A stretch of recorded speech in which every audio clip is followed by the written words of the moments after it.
Hello students, welcome to you all. तो atoms and molecules में हम डिस्कस करने जा रहे हैं आयनिक कंपाउंड। इससे पहले की वीडियो में हमने डिस्कस किया है आयंस। आयंस क्या है? या तो पॉजिटिव आयंस है या नेगेटिव आयंस है। और आयंस क्यों फॉर्म हो रहे हैं ये रीजन हम डिस्कस कर चुके हैं कि आयंस क्यों फॉर्म होते हैं, चाहे वो पॉजिटिव आयन हो या नेगेटिव आयन हो। सो आयनिक कंपाउंड्स जो है वो आयंस के कॉम्बिनेशन से बन रहे हैं।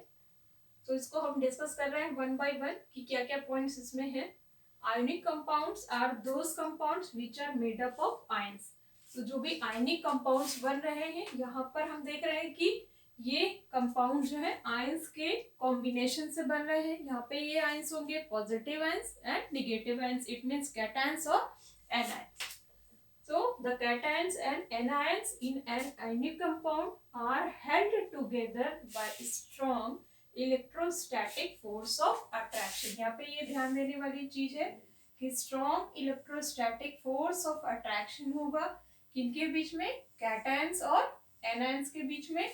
और इसी फोर्स ऑफ अट्रैक्शन के कारण जो है ये आयनिक कंपाउंड्स बनेंगे which is called ionic bond और इलेक्ट्रोवैलेंट बॉन्ड।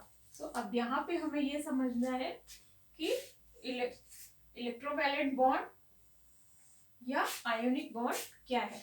सो जब कैटायंस और anions strong electrostatic force of attraction के कारण कंपाउंड्स बनाते हैं, आयनिक कंपाउंड्स बनाते हैं, तो उनके बीच में जो बॉन्ड बनते हैं that bond is called ionic bond और इलेक्ट्रोवैलेंट बॉन्ड। इस चीज को हम आगे के चैप्टर में डिस्कस करेंगे कि आयोनिक बॉन्ड या इलेक्ट्रोवैलेंट बॉन्ड क्या होते हैं, जिसमें एक आयन जो है वो अपने इलेक्ट्रॉन्स डोनेट करता है और दूसरा आयन जो है वो इलेक्ट्रॉन्स को रिसीव करता है, एक्सेप्ट करता है।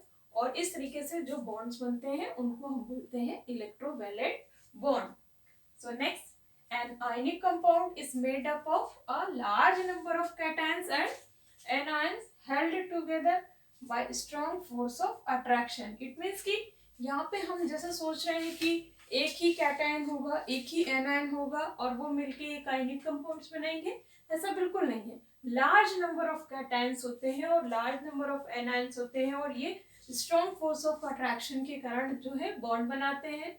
इसलिए हम इनको सिंपली जो है ऐसे रिप्रेजेंट नहीं कर सकते, एक सिंपल फॉर्मेट में हम इनको रिप्रेजेंट करते हैं। यानी ये क्लस्टर्स बनाते हैं, बहुत ग्रुप में एटम्स जो है वो एक दूसरे के साथ कोलाइड हो जाते हैं और इसलिए हम इनको so their actual formula can not be use. हम इसको इस तरीके से नहीं यूज कर सकते कि कितने कैटायंस हैं या कितने एनायंस हैं किसी भी कंपाउंड में। हम सिंपली उनको एक फॉर्मूले के थ्रू रिप्रेजेंट करते हैं जिसे हम फॉर्मूला यूनिट कहते हैं। जैसे A plus and B minus, A plus ये रिप्रेजेंट कर रहा है ये कैटायन है और B माइनस रिप्रेजेंट कर रहा है कि ये एनायन है। ये कितने हैं, ये N जो सबस्क्रिप्ट लिखा हुआ है ये रिप्रेजेंट करता है। Next is the simplest combination of ions that produces an electrical neutral unit is called formula unit। यानी न्यूट्रल होने के लिए, इलेक्ट्रिकली न्यूट्रल होने के लिए, इलेक्ट्रिकली न्यूट्रल मीन्स कि जब कोई भी आयनिक कंपाउंड बन रहा है तो वो इलेक्ट्रिकली न्यूट्रल होना चाहिए। उसमें पॉजिटिव आयंस और negative ions, it means cations और एनायंस जो है उनका जो कॉम्बिनेशन है, जिस कॉम्बिनेशन से वो बन रहे हैं वो सेम होना चाहिए, तभी वो जो कंपाउंड बनेगा वो न्यूट्रल होगा। सो फॉर्मूला मास, हम इसका जो फॉर्मूला यूनिट होगी, अब इसका हम क्या करेंगे, फॉर्मूला मास निकालेंगे, क्योंकि जो भी आयनिक कंपाउंड्स बनेंगे उनका जो भी एटॉमिक मास है उनका सम जो है वो उसका फॉर्मूला मास कहलाएगा। So the formula mass is the sum of the atomic mass of the atoms और ions represented by its formula. यानी जो भी आयनिक कंपाउंड्स के जो भी फॉर्मूले हैं उनको हम उनके एटॉमिक मासेस के अकॉर्डिंग लिखेंगे और इसी तरीके से हम उसका फॉर्मूला मास कैलकुलेट करेंगे। यहाँ पर हम फॉर्मूला मास कैलकुलेट करते हैं, यहाँ हम मॉलिक्यूलर मास कैलकुलेट नहीं करेंगे। सो कुछ ऐसे आयनिक कंपाउंड्स हैं जैसे सोडियम क्लोराइड है, इसका सिंबल है NaCl यानी सोडियम, इस पे पॉजिटिव चार्ज है तो ये एक कैटायन है, और क्लोरीन पे निगेटिव चार्ज है इसलिए ये एक एनायन है, और ये मिलके सोडियम क्लोराइड बनाते हैं।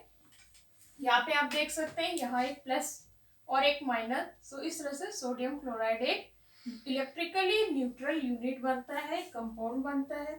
इसी तरीके से सोडियम हाइड्रोक्साइड में सोडियम पे एक पॉजिटिव और हाइड्रोक्साइड पे एक माइनस चार्ज है, सो इस तरीके से सोडियम हाइड्रोक्साइड जो है वो फिर इलेक्ट्रिकली न्यूट्रल होता है।